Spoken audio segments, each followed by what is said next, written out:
Good morning guys! Nandito ako sa Eastbourne. As you can see. Yes. Ang sarap po mag-relax dito sa seaside guys. Nandito po ako sa pier. Ayan.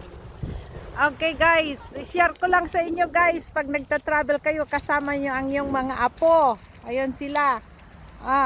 Nag-e-enjoy ang aking mga apo. Nasaan na? Pag guys, mas maganda guys yung kukuha kayo ng isang room. Tapos yun guys, affordable siya. Tapos nakamura kami guys doon sa breakfast. Kasi ang charge lang nila ay yung mga adults lang. Free na yung mga kids.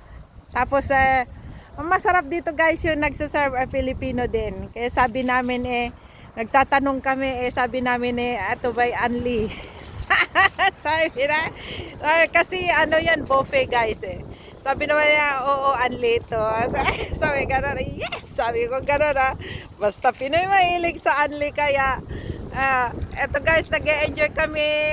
Lubos-lubusin na namin ang aming 2 days trip dito sa Eastbourne. Kaya ang sarap guys ng maglakad ng morning dito sa yung beach nila masyado yung pebble siya guys, hindi sa sand. Pero ang sarap guys ang maglakad, nakaka-relax. Kung pwede ko nga lang extend ang aking day off dito. Kaya lang hindi pwede kasi may pasok din yung aking anak.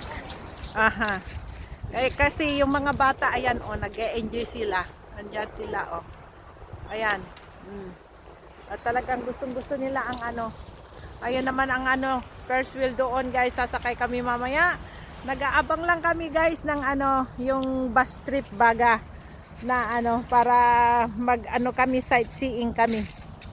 Ayan po yung mga hotel nila dito guys. Puro mahal po diyan.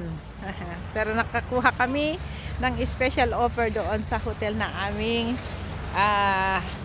ang sarap kaya ng breakfast nila guys. Talagang linubos-lubos ko kaya.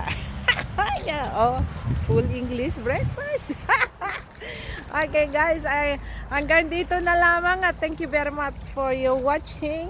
Wish you were here. Bye!